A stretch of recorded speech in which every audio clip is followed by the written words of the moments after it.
A história não é uma ciência morta, ela faz parte da construção do nosso dia a dia, das lutas do cotidiano. E nessa sexta-feira, às 2 horas da tarde, estará sendo realizado, em frente à chamada Casa da Morte, um ato pela sua desapropriação, e às 4 horas da tarde, no Palácio Rio Negro, um ato com presença de várias forças nacionais, como por exemplo a Comissão Nacional da Verdade, o Grupo Tortura Nunca Mais, e forças municipais, como o Comitê Petrópolis em Luta e o Centro de Defesa dos Direitos Humanos. Para falar um pouco da história dessa casa e sobre essa campanha, a gente está com o Diego do Vale, estudante de Direito.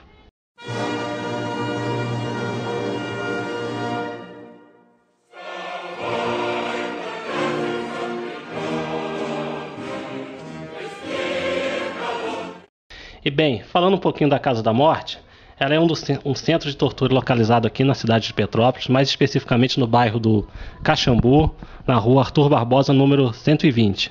Bem, esse centro de tortura é considerado pelos historiadores provavelmente como o centro o mais cruel, mais sanguinário que ocorreu em toda a ditadura, havendo apenas um sobrevivente, que foi a Inês Etienne Romeu.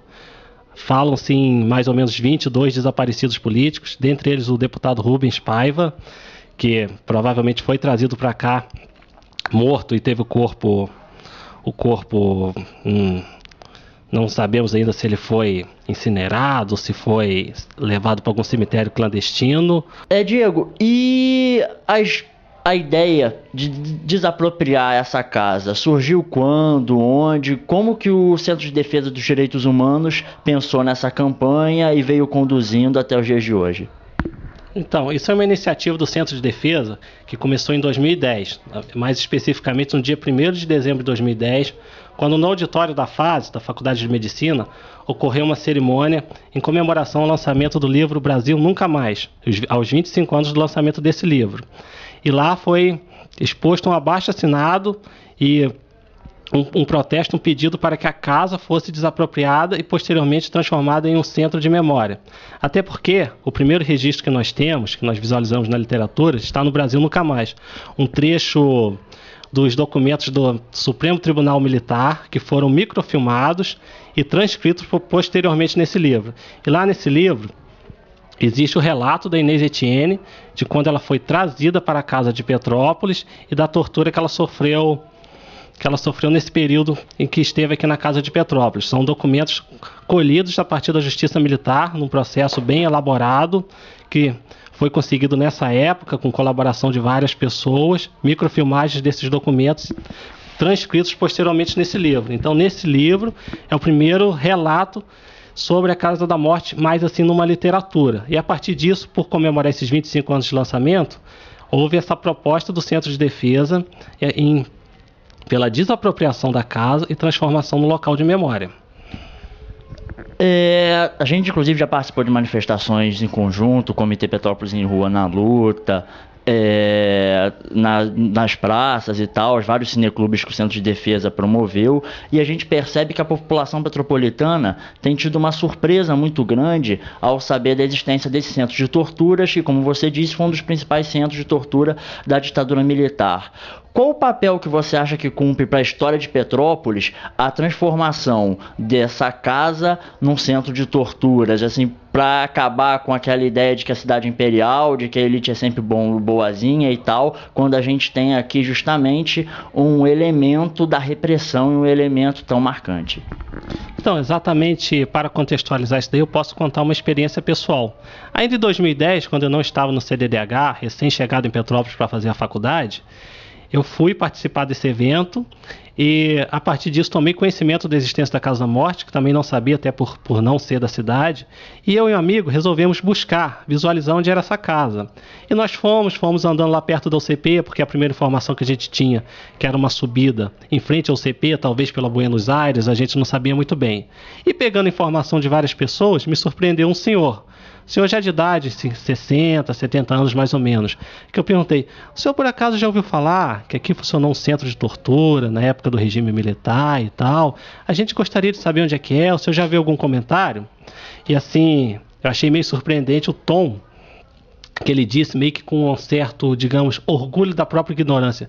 Não, eu já estou aqui há 40 anos e nunca ouvi falar nada sobre isso. Tenho certeza que não tenho nada disso.